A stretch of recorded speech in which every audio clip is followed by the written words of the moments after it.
Yo, what's good, YouTube? In today's video, I want to talk about Skipbayless responding to Russell Westbrook tweets. I did a video about this earlier, and me and my family were back from the hospital. Thank y'all for the prayers and well wishes, man. So I want to do a response to this video about Skipbayless responding to Russell Westbrook, and I'm gonna play a little bit of his response right here. This time, I'm not going to let Russell Westbrook turn Russ back into a victim and me back into a villain. After the Lakers acquired a second-round pick and took Max Christie out of Michigan State, I checked and I realized that Max Christie shot 32% from three last year, and I tweeted, great, he'll fit right in with LeBron and Westbrick.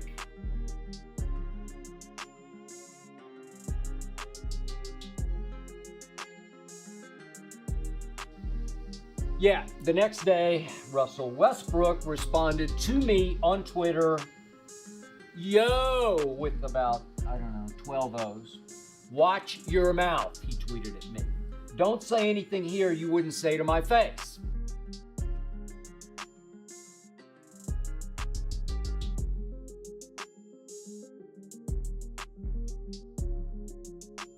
I tweeted back at Russ, hey, Russell Westbrook. Happy to talk face-to-face about the nickname I believe I originated in 2012. All caps, I tweeted, join me on TV/podcast.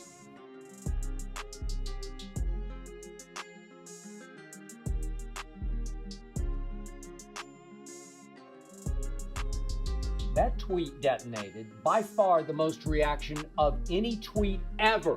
And I've been on Twitter since May of 2009. That tweet did 14.3 million impressions. That pretty much doubled my previous record for impressions. So I'm pretty sure that tweet hit a nerve. I am pretty sure I was the first to call him Westbrick. The point here is, if I had a penny, just a penny, for every time Russell Westbrook has been called Westbrick, if I had a penny for every time, I just might have more money right now than LeBron James does. You know, and I know that is the truth. All right, so my version is edited down.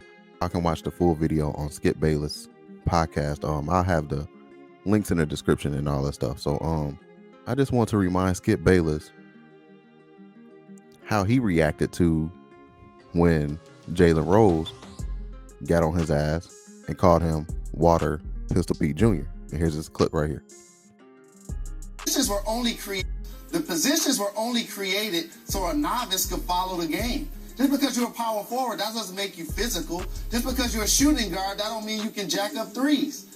What were you, Jalen? What were you? What were you? Did you average 1.4 points as a senior in high school? Yeah, I did. Okay, so all of that Pistol Pete stuff, Water Pistol Pete Jr. Okay, we'll address that later. We're going to. Don't ignore that. Did you play junior? Yeah. Did you play JV as a junior? Yeah. Okay. Yeah. So I'll follow you. What were you? Okay. What were you? What was your position? I have no position. You were a point guard. I have no game. You were a... Okay, and that's a flashback clip. And then after that, they later had another segment about Jalen Rose calling Skipbayless Water Pistol Pete Jr. And here's this clip right here. Show. Yeah. As you mentioned, we're not a reality show. And it's up to us to say what's in our head, say what's in our heart as it relates to topics. What normally happens when you debate, whether you're at a barbershop or whether you're on ESPN First Take, sometimes the debate can get personal based on the person's tone. So if I hear somebody saying something negative about me to attack my credibility as a person and as a player, something that I invested 20 years in playing middle school, high school, college, pro. I'm invested in this. Like, my father was the #1 pick, God rest his soul, in the 1967 draft. Like, I dedicated my life to basketball. So if I feel like somebody wants to cross the line and challenge how I feel about the game, I study this, I do this, I took it personal. And that's what happened yesterday in our debate. I did take it personal, and I'm pretty sure he took it personal how I responded. It was a trending topic on Twitter. A lot of people were talking about it. It was hot. And, but as we mentioned, this isn't the Maury Povich show. I'm not an actor. I wasn't, I don't have a hand up my back of somebody telling me what to say, and we just went there. Yeah. You and I talked about this after the show, and I told you I was offended only because you leaped to a conclusion based on what you read out in the Twitter sphere or blogosphere, right? And this all began, as you now know, with a tweet of mine of, 3-4 weeks ago that was 100% accurate, but thanks to the 140 character limit, was about 5% of the real story, which, again, you and I shared yesterday. You shared some stories with me that were similar on your much higher level. And I only talk about this because now my integrity and credibility have been questioned by many of my Twitter followers. Did you exaggerate this? Nope. Did you lie about it? Absolutely not. For those that may not have seen the tweets, I know it's tough, but what was your original tweet? Okay, the original tweet began with, and again, this is 3 sentences and 140 characters. I thought twice about doing a second and third tweet to expand upon the topic because it's a much deeper story to me. It's my nightmare story. Right. It's in fact what propelled me to sit in this seat. The frustration that was caused to me in my high school career propelled me to become a member of the media and talk about basketball. So it's the basis of why I'm here. Okay. But the original tweet began that in 9th grade, I was asked to go to a big basketball camp, area statewide, that was run by the Iba family of Henry Iba fame at Oklahoma State, the mentor to Bobby Knight. Legendary coach. Legendary. I won MVP of that camp. Many kids who went on to play at high levels in Division I. And I thought I was Pistol Pete Maravich, as you said. I was probably more, what'd you call it, Water Pistol Pete? I probably exaggerated in my head just how good I was. But I thought I was pretty good. I think at some point or another, we're all guilty of that. We're all guilty. So then I go to play for a legendary coach in high school. At a big program. At the biggest school in the state, Northwest Classic High School in Oklahoma City, and he hated my game. He didn't like me. I was a 3-point shooter and a gunner before there was even a 3-point line.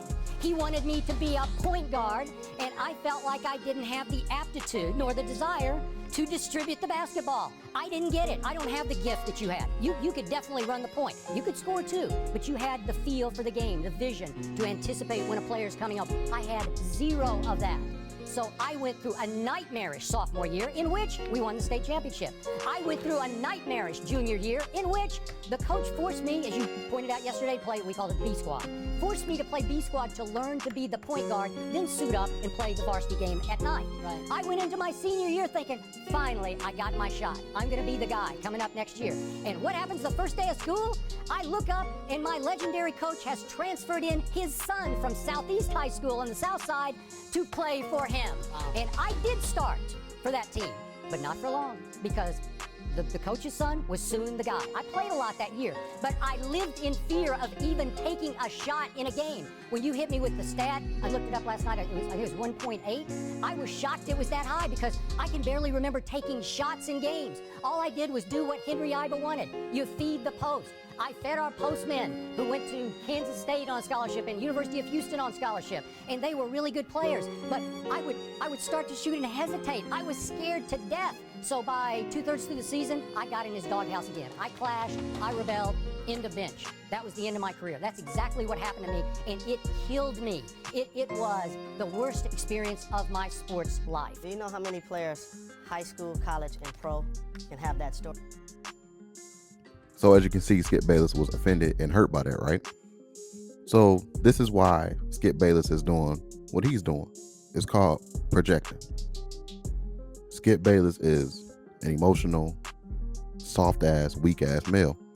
When a man tells you out of respect, can you leave his name out of your mouth? As far as just disrespecting him. He's not saying you can't criticize me, but just don't disrespect my family name. Don't call me Westbrook. He's just simply saying don't call him Westbrook. You can slander him about his shots. You can talk about his game. You can talk about his horrible performance, but it's just simple as the name. Do y'all remember what Chris Bosh said to Skipbayless about him calling him Bosh Spice? And here's a clip right here. Well, I just want to put it out there. I don't have a problem with you at all. You know, we're both professionals. We both do our jobs, I'm sure. You know, you work hard. We've got the Southwestern connection. We do have that. KC and everything. Yeah. My only problem is just the whole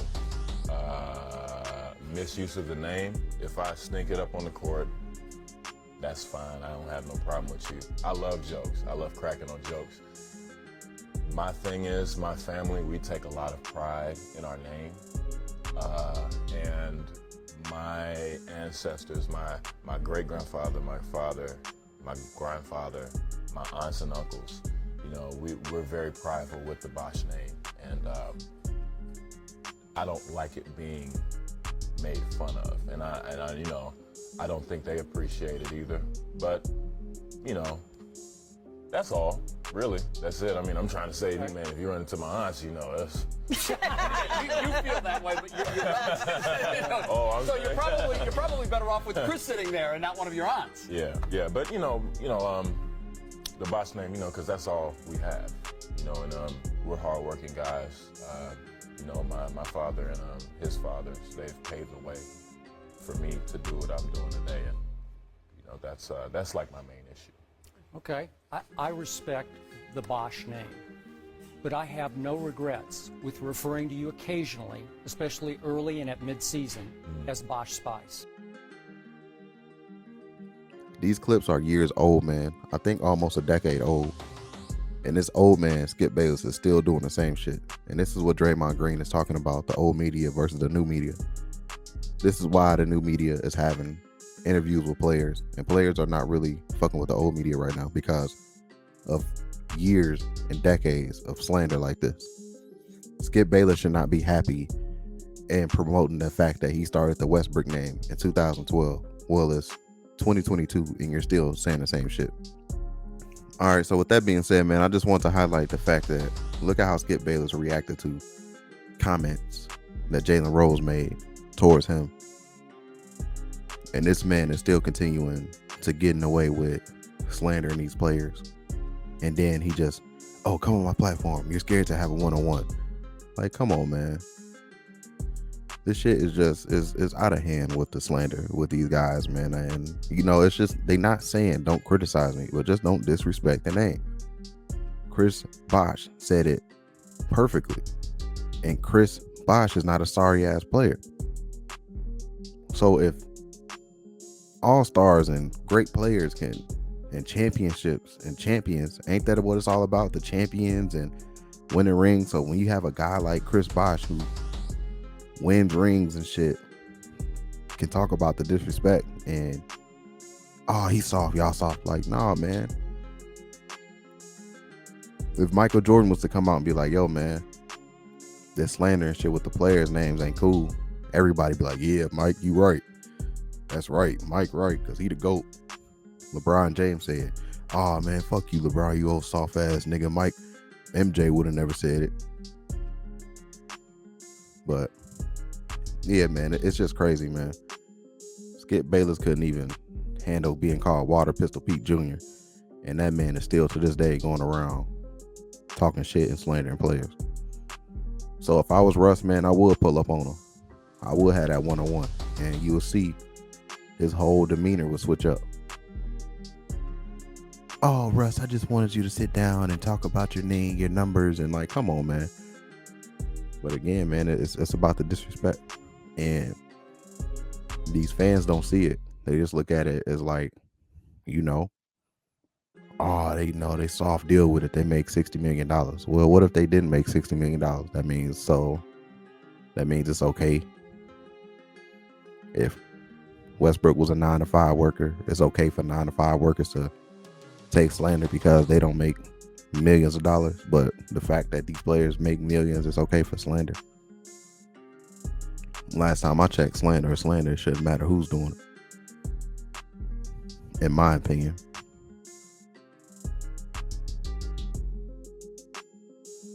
They get on Stephen A. Smith's head. Oh, man, fuck Stephen A. He do the disrespect to black players. And then Skipbayless do it. It's, man, Skip just funny. He's trolling.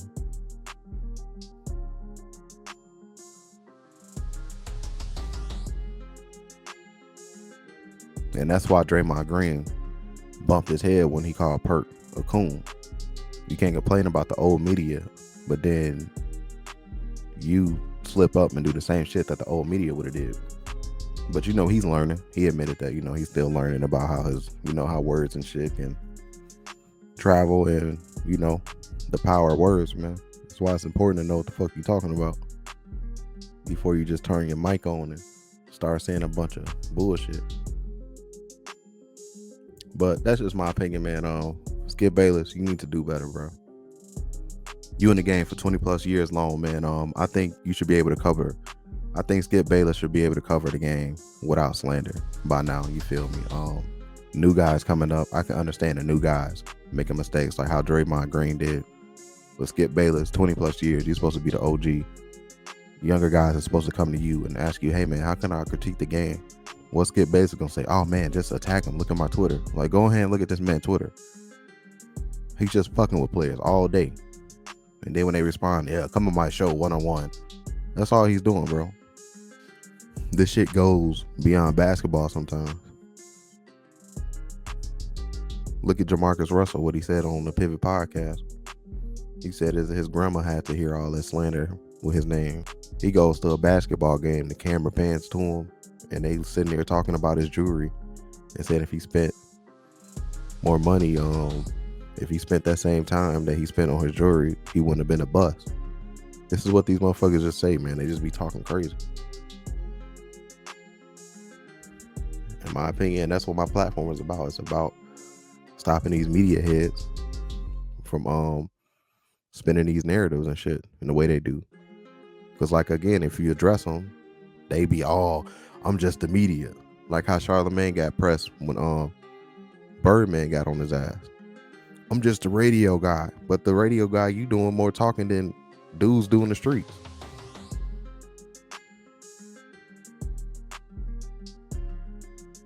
So yeah, sometimes you do gotta pull up and address these people. Because you see they stopped playing with his name after that. They felt that energy. They was quiet as a motherfucking church mouse when he left. Charlamagne trying to, you know, do uncomfortable shit. Laughed at and shit uncomfortably. But, you know, it's like they felt that energy.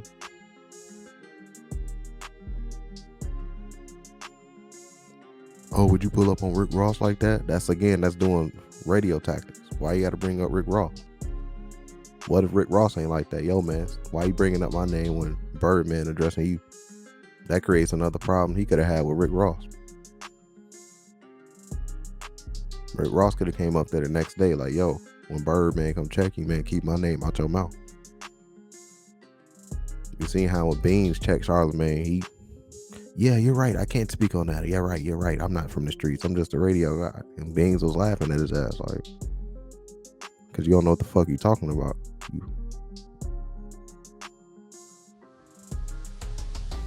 I'm tired of these media heads and radio personalities hop on their little mics and platforms, talk crazy, and then they just hide behind, well, I'm just the media. My sources said this. Nah, nigga, stand on what you said, man.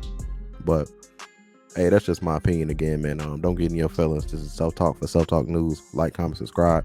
Leave a comment down below when this video ends. And that's my time, y'all. Salute.